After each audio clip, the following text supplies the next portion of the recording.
mais tokota na moto ya likambo oto efandi lelo eza likambo ya occupation to sala ba interview ebele mo occupation bato musu bato na bato ba expliquer na ndenge na bango ba musu la bi Congo eza sous tutelle ba musu la bi Congo zali infiltré eza infiltré mais ça occupation TP au cadre minene de pesa ba développement wana pour ba contrer peut-être yo ou bilo bato bozo ba Congo eza sous occupation to la posa to ebalelo to bali kolanda biso bato belé bali kolanda yo bato belé balanda yo eza bato mayele ya Congo mingi so ba poto ata ba politicien ya Congo ba luka ba livre na yo basomba mais to la posa to yo mo lelo o expliquer biso na boulaï penza c'est quoi to peut-être montant et donc on est babengi occupation likambo ya occupation oyo eza nini to sengi na penza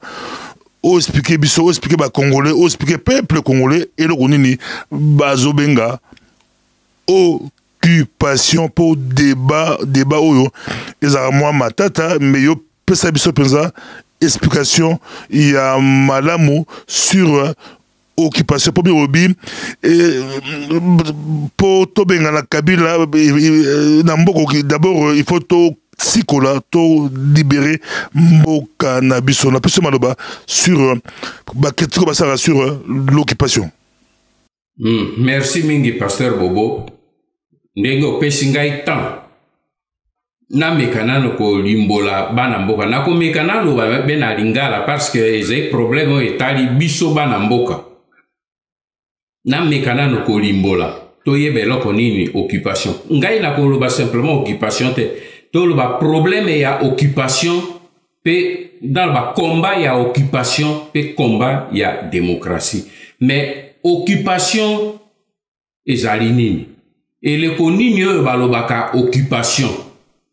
Occupation ezali soki armée ya bapaya ya banguna baye kobundisa bino pe babotoli bino mabele na bino babotoli bino nkita ya mboka na bino babengani bino bakubana mboka pe bakolo mboka na bandako na bino babomisi bino babomi basi na bino bana na bino bakomisi basi na bino na bana na bino lokola baumbu po basalaka mosala po na bango yango nde babengi occupation ndenge oyo esalemaki na 1940 pe 45 na poto avec Hitler na Allemagne tango akoti basoda na ye bakoti basoda na ye bakamati bamboka ya poto presque nyonso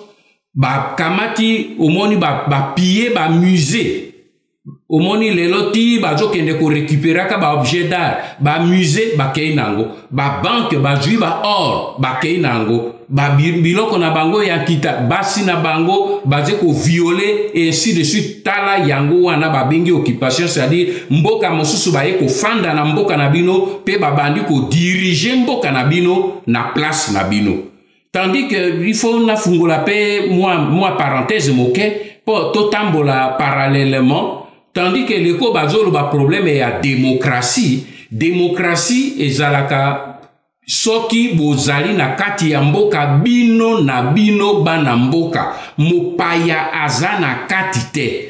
Pe na kati ya bino na bino bana mboka baye bazali na kati ya bokonzi. Bayo bazali na mpifo. Babandi ko nyonga bandeko na bango bazali ko kamata lokola mbongo oyo ya bato nyonso bango moko baze ko lia bango moko baze ko zwa nini kita ya mboka baze ko pie bango moko baze ko boya liberté ya bandeko na bango mosusu wana babengi dictature. Alors na eleko wana ba nini problème ezali wana il faut bazongisa démocratie po balongola nini motu oyo ou bien lingomba ya batu oyo ya bana mboka oyo boye bazali ko nyonga bao mosusu ndenge tozalaki na yango na periode ya Mobutu ba oyo bazalaki ko bunda na Mobutu na momo wana bazalaki ko bunda etumba ya liberté ya démocratie po Mobutu azai mwana mboka nini ye azaki konyonga bana mboka. Mais oyo tozali na yango lelo, confusion oyo tozali na yango lelo, Pasteur Bobo euti wapi? Confusion tozali na yango lelo euti boye. Banguna po omoni différence monene entre biso na poto na Hitler ezaki nini? Hitler tango aye alataki masque te. Aye moko elongi polele abingai Adolf Hitler na armée na ngai ya Allemagne na ye pe na bandi ko nyonga bana poto pe ko botolo bango bamboka pe ko installer batu na ye. Wana occupation ya poto oyo de Gaulle abundaki nango ezalaki facile. Oyo occupation ya biso na Congo Zaire oyo toze nango lelo o ngana ze ko bunda nango eze difficile pona nini? Parce que batu oyo boye ba Hitler oyo ba yaki ba lataki masque po ba ye bateke bango bazali ba Hitler baze ba paya. Ezalaki Rwanda ba armée ya nini ya Uganda, ya Burundi, ya Angola, armée ya Eritrea, armée ya Tchad, bamboka oyo ezaki ba mercenaire te bamboka wana pe moto oyo azalaki na tête na bango Bill Clinton na États-Unis bango nde babongisaki po bakota na mboka na biso po baya kobotolo mboka pe bakonza mboka bapie ekonomi na biso babalkanize mboka na biso bakata biteni pe elimwa ndenge Yougoslavie elibwa yango wana na etango babandaka etumba wana ezalaka na bitape na baetape bakoya etape o bakoya liboso tango babandi ko attaquer babengaka yango agression na 96 97 wana bazalaki kosala biso agression babandaki liboso na etape babengaka infiltration babandaki ko infiltrer biso ko banda bambula tukumi bale tukumi sato baze ko infiltrer biso malembe pote na kati ba travailler na bandeko na bango baze libanda. Alors tango bango bakoti baye bakamati biso mboka omoni tango mboka ekwi le 17 mai okomona bango bako fêter le 17 mai lelo na Congo na yebi eloko nini ba fêtaka lelo na Congo te balobi tozo fêter libération mais c'est libération te baze ko fêter le 17 mai c'est date ya occupation et c'est date au bango ba victoire ba koti pona kozwa parce que leko baze ko attaquer ou les agression. Mais pona nini nini confusion koti nazo zongela ngo po esika mama ya likambo ezewana batu oyo boye bakoti pona kozwa mboka na biso batu oyo boye baye pona ko attaquer bazwa mboka na biso bango balataki elongi ya bana mboka bazwi bana mboka lokwa bikeko bati bango liboso balobi ezali afdel ezali lisanga ya bana mboka bana Congo ezali Zaire bango moko bazali na makambo na kati na bango me ezalaki lokuta tango bana wana bakoti na mboka bomonaki bango ezalaki ba kadogo balati bote ya jardinier me bato babundaki bitumba ezalaki bango te ba eze ba armée ya mboka na uti kotangela bino.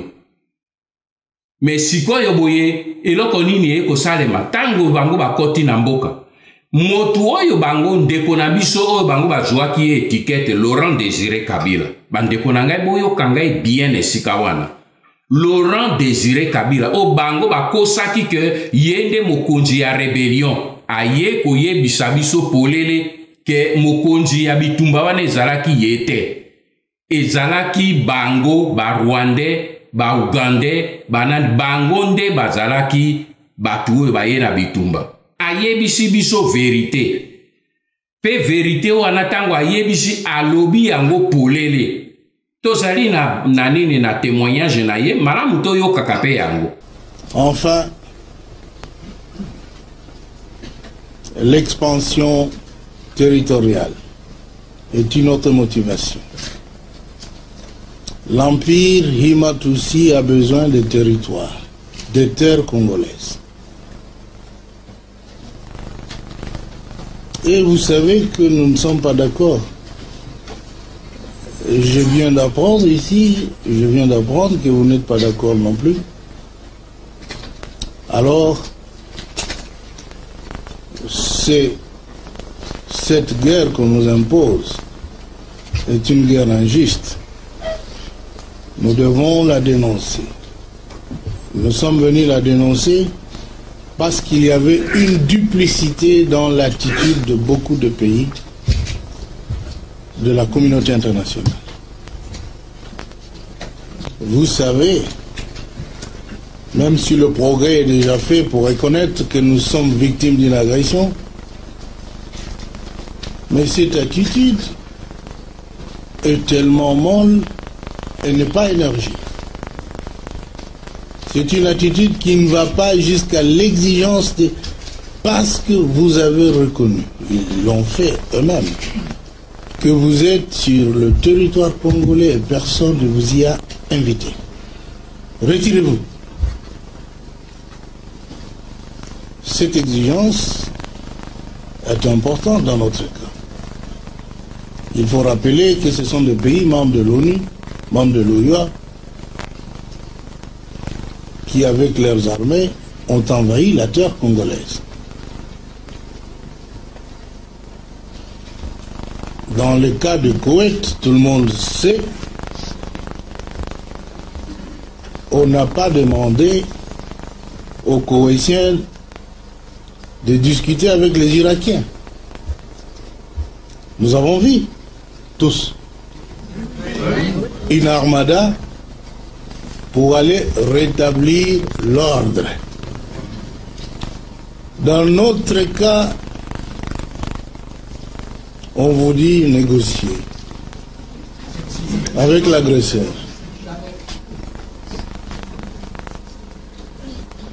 Tous les exemples qu'on a donnés,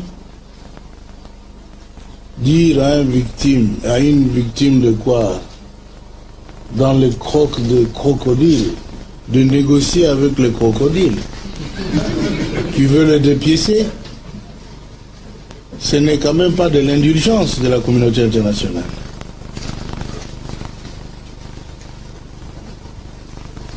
Nous en sommes là, et il semble qu'ils bougent. Ils ont identifié les agresseurs, mais nous avons fait plus d'efforts encore pour qu'ils fassent la différence qualitative entre agresseurs et ceux qu'ils prétendent être des rebelles. Et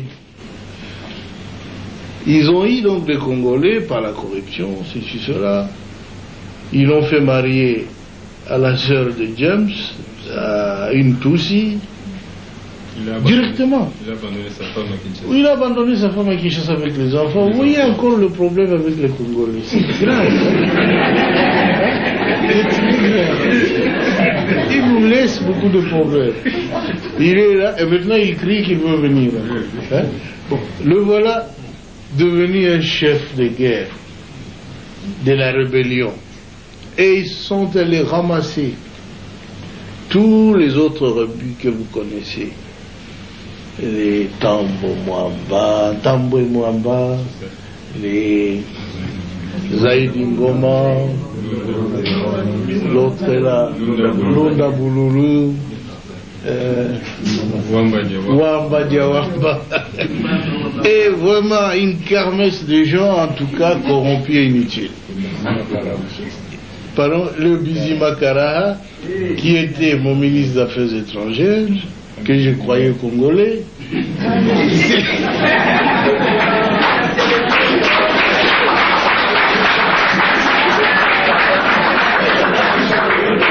Et à ma très grande surprise, quand j'avais demandé à cette armée de se retirer, et avait déjà fermé des valises, ils disent, leur armée se retire, ils se sentent en insécurité. Je dis, mais non, votre armée reste. C'est l'armée rwandaise qui se retire. C'est pas la vôtre. Mais ils ont disparu. Et j'ai compris qu'ils n'étaient pas congolais alors. Parce que l'armée qui s'est retirée était rwandaise. Un ministre congolais, un ministre d'État a disparu. Un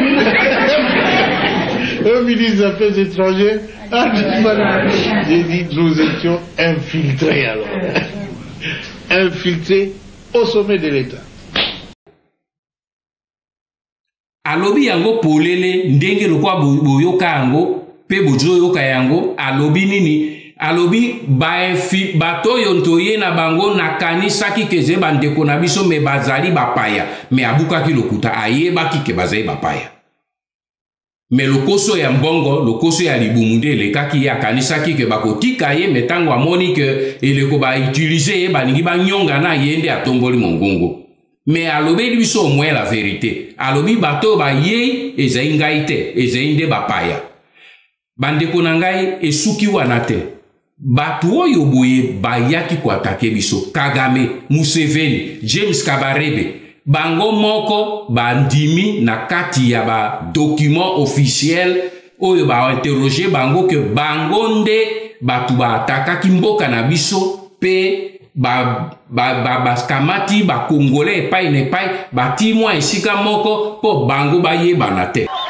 Au Rwanda, dans les camps d'entraînement du FPR, des milliers de Tutsis du Zaïre n'attendent plus désormais qu'un ordre pour passer la frontière et mettre fin à la menace d'un nouveau génocide. Mais Kagame voit déjà plus grand. Quitte à mener une guerre au Zaïre, autant essayer de mettre fin aux 32 ans de règne sans partage de Mobutu. Mais pour renverser le vieux dictateur, une armée même entraînée ne suffit pas. Kagame doit avancer masqué et donner l'illusion à la communauté internationale que ses troupes ne font qu'appuyer une rébellion interne. Il lui faut donc trouver un homme de paille, ce sera un certain Laurent Désiré Kabila. Il a le bon profil, il est zaïrois, n'appartient pas à l'ethnie Tutsi et combat Mobutu depuis plus de 30 ans. Kabila était un petit joueur. Il vivait de l'arsen. Il se faisait de l'argent en exploitant illégalement des mines d'or, en faisant quelques enlèvements.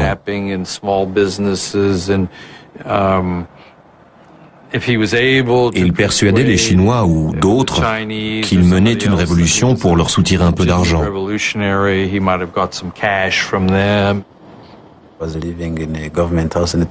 Il vivait en Tanzanie, dans une maison que lui prêtait le gouvernement. Il était sous la protection des services secrets. Je ne l'ai jamais vu faire d'affaires illégales. Je pensais qu'il avait un potentiel, car il s'opposait à Mobutu depuis très longtemps. Et en plus, il était du Katanga, de l'est du Zaïre. Il parlait Swahili. Kabila parlait très bien notre langue, mais on savait aussi que c'était un piètre organisateur. Il n'avait jamais réussi à s'organiser contre Mobutu. J'ai accepté de le présenter à Kagame. Pourquoi? Parce que le Rwanda avait de sérieux problèmes avec Mobutu. J'ai donc demandé à Innocent Bissangwa de l'amener au Rwanda pour le présenter à Kagame.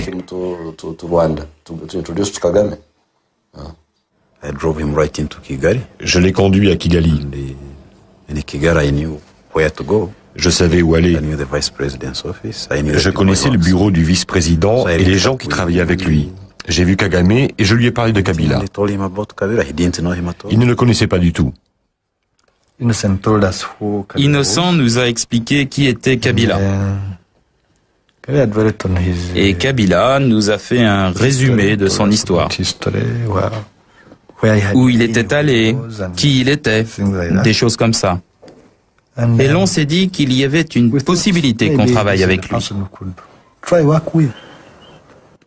Je ne me souviens de rien qui m'ait frappé à son propos. De toute façon, il fallait faire avec la situation et avec les Zaïrois. Disons qu'un accident de l'histoire nous a fait tomber sur Kabila. Mais seul, Kabila n'est pas un alibi suffisant. Parallèlement, 3 autres opposants à Mobutu sont contactés.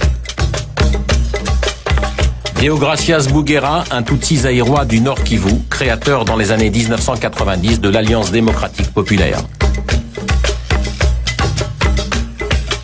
Massassou Nindaga, moitié Tutsi, moitié Katangais, dirigeant du mouvement révolutionnaire pour la libération du Zaïre basé au sud Kivu. Au début des années 1990, Massassou a quitté le Zaïre pour rejoindre les troupes de Paul Kagame. André Kissassé Ngandou, originaire de la province du Kasaï au centre du Zaïre. Un vétéran de la lutte contre Mobutu, fondateur du Conseil national de la résistance basé en Ouganda. Ensemble, ces 4 hommes vont former la FDL, l'Alliance démocratique pour la libération du Congo. Une organisation d'opposants à Mobutu mais dirigée en sous-main par les Rwandais. Toute l'idée était de réunir tous ces Zaïrois qui venaient d'endroits différents, avec des histoires différentes, et de trouver un moyen qu'ils fassent cause commune. Je parle de Kissassé, de Kabila, de Karaha, de Bouguera, de tous ces types qui étaient là. On voulait essayer de les impliquer ensemble dans une sorte de mouvement politique organisé, capable d'articuler un programme et même de justifier la guerre qui commençait au Zaïre. C'est un tout jeune officier rwandais qui est chargé des opérations militaires au sein de la FDL. James Kabarebe n'a que 25 ans lorsque les troupes du FPR reprennent Kigali en 1994. Il en a 29 quand Paul Kagame lui confie la mission d'aider les 4 fondateurs de la FDL à renverser le maréchal Mobutu.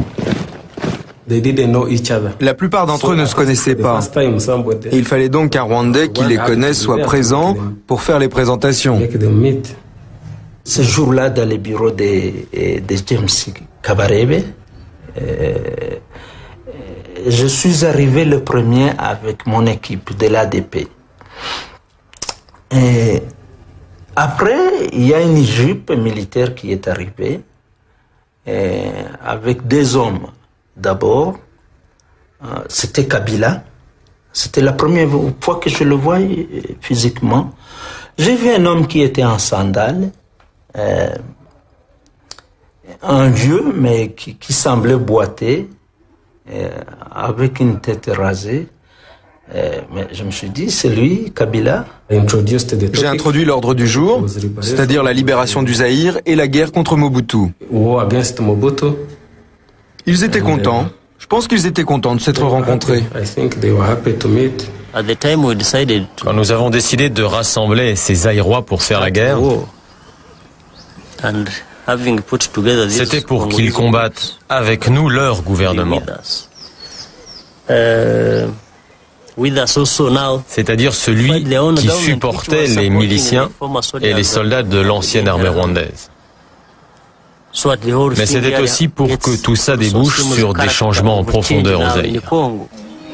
Donc, au moni, pasteur Bobo, batu oyo ba attaqué mboka na biso baza ba paya. Définition eze yango wana. Tango mo paya ye ko attaqué nani Laurent Désiré Kabila alobini ba ye koli ya miel, ba yoki elengi ya miel, me ba lingi suko zonga te. Bango moko balobi nini toye biso batuto sala ki mosala wana pona ko attaquer mboka wana. Mais tango Kanambe na 2001 babomi Laurent Désiré Kabila bakamati sika mwana na bango oyo bayaki na ye na kati ya bakadogo bati ye na mboka na biso likolo na mboka na biso tala esika occupation et réussir yango wana processus ebandaki mosika bato mosusu bazoloba occupation ezekaka nini infiltration ezali processus étape pe méthode ya occupation bakotisa batuti so bakomi sikoyo banyongi ezali ndenge nini na fungula parenthèse moke ya lisese po biso ba africain toyokaka mingi lisese.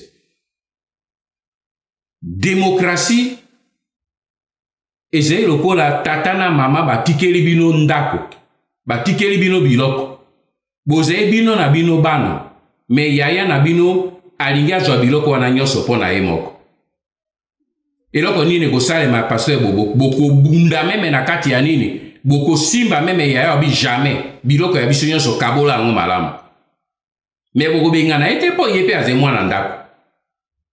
Tandis que occupation ezali bovze na ndako na bino makambo nyonso bien mopaya ye kokota mba mosusu ye kokota lokola bionga na zeye mobola bosalisa ngai bopesa ngai ata mwa nini annexe kuna nalalaka kuna tango ye azolala kuna nde azotala babitide na bino akoti ayibi buku ya lopango akoti ayibi mbongo le lendemain au moni famine ba débarquer ba e ko nyonga bino ba bia bobima ndako eze ya biso bolingi bo réclamer ba bi ono biso zena buku ya lopango basi ba yibeli bino buku ya lopango eleko wana ko za isusu problème était que fanda to solo la te izali problème ya bitumba po botolo buku ya lopango na bino pe bobimisa batu wana libanda eze makambo mibale ekeseni complètement pasteur Bobo yango wana na zongeli na bitango baye kotia Kanambe mwana na bango baye kotia ye akomi na tete ya ba institution tala esika occupation banduana alors basigne nini otoze nango na kati ya occupation pasteur Bobo ya liboso nano babotoli biso domaine nyonso ya souveraineté ya mboka résidence ya république bonga ya président ya république bakongolais babosani yango batu nyonso na Congo babosani yango meze na maboko ya mopaya mwana ya zena tete wana azali mopaya ayei kobotolo souveraineté na biso mais ozomono nini meme ba évêque na biso ya Senko bazobenga ye nani garant des institutions parce que Bobo moni esika liwa na Congo ezoya yango wana moto ya ye ko détruire ba institution ko botolo biso ba institution to bengi ekolo institution ozomono likama esika ezokota na mboka pe ba politicien na biso baze ko utiliser vocabulaire wana na peuple po peuple était aka peuple ne leader politique olie baye bisake moto ya zena tete na mboka azali moyibi a mopaya babino na ba évêque na bango bazobenga ye garant des institutions tala esika problème eze yango wana armée na biso eze na maboko na bango lelo moto na kati ya mboka kuna koloba ke armée eze na maboko ya ba congolais atombola mosapi ye bisangai police eze na maboko ya ba rwandais bango bato bazo diriger service ya renseignement na sécurité d'abord ezo commandé yango rwandais ya zena tete ya mboka mais na kati ya se ezo ko conduire yango kaka ezo conduire yango kaka ba rwandais douane oya mbongo na mboka na biso ezena maboko na ba rwandais Kanambe eloko ya mibale Kanambe appuyer yena ba rwandais ba piller économie ya mboka na biso. Deuxième domaine ya occupation économie ya mboka na biso. Na kokende na ba définition te na lingi simplement na pesa ba fait. Na Rwanda lelo.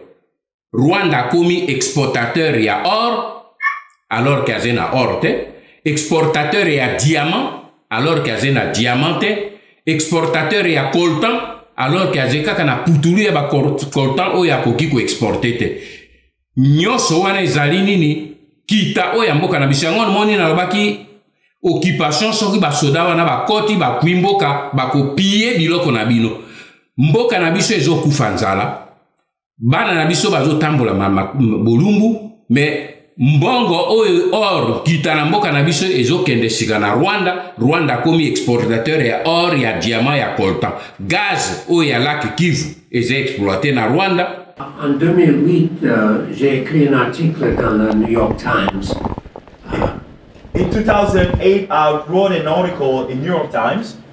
Et j'ai dit que dans le Nord Kivu, les militaires rwandais opéraient sans problème. And then I say that Rwandese military were operating without a problem.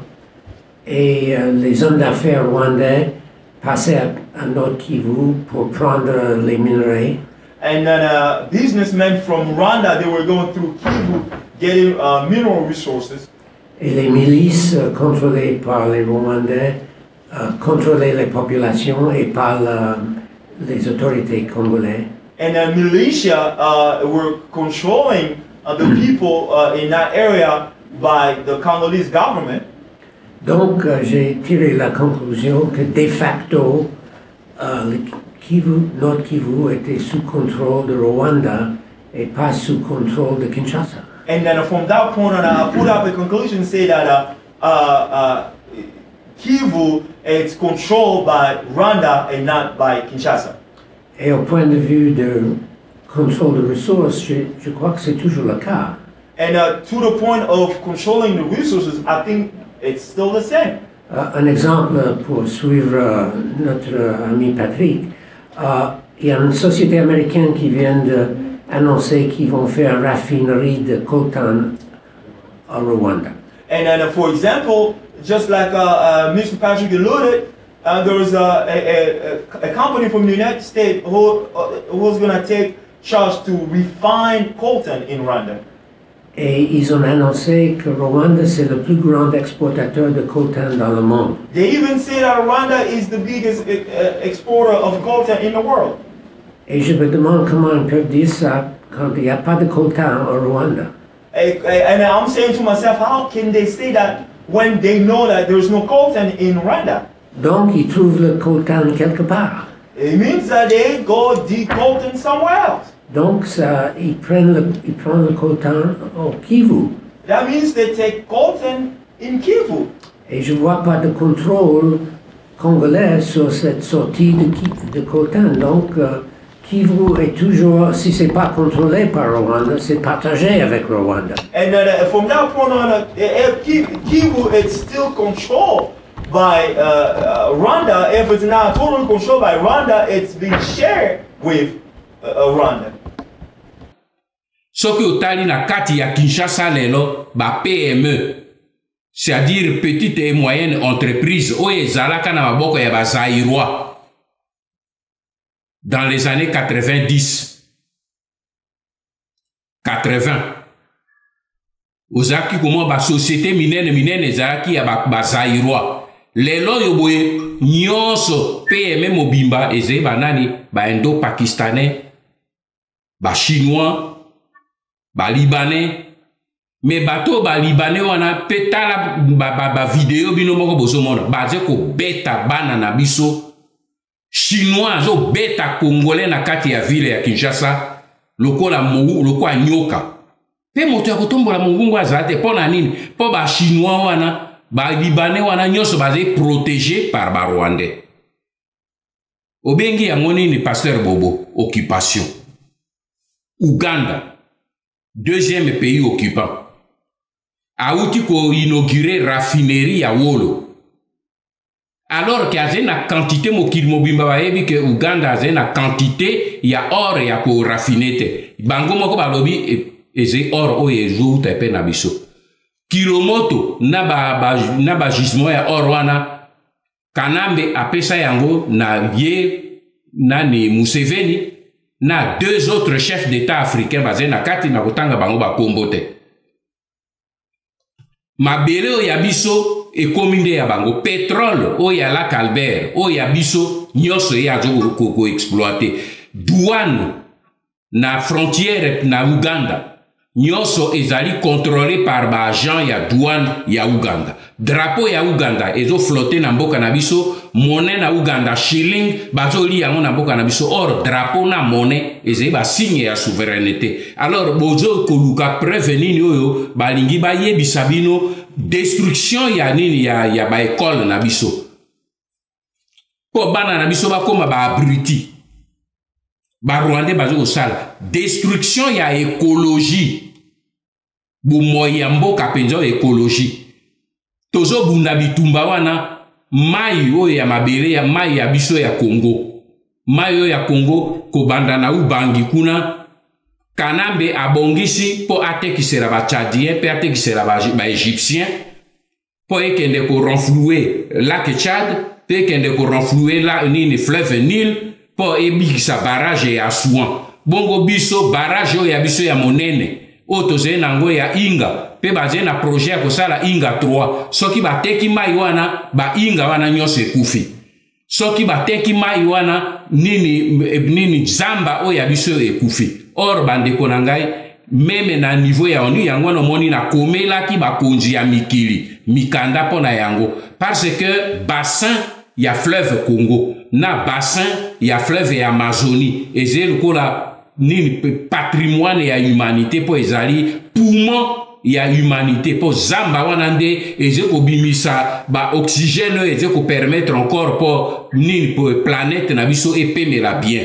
mais nyonso wana Kanambe azali na bandeko na ba Rwandais baze ko détruire yango systématiquement basoda na biso babomi bango nyonso tout et puis même zamba o ya biso o nini ba américain ba bimisela ki bino ba étude pona koyebisa bino ba congolais lokwa bozo ndima ngwanda te mais ba américain au moins bino ndima ka balobi 3/4 ya zamba na biso esi ekei Kanambe ase ateki yango mais toko récupérer ba contrat wana nyonso biso toko pasola yango pa eze mboka na biso mopaya koki koteke zamba na biso na place na biso te totelema likolo tobunda ntango tokozwa mboka bakontra wana nyonso tokofaire sauter yango parce que ezali mboka na biso tokoki kotika yango te tala meme nini dernièrement waboye nini Zambie auti kokanga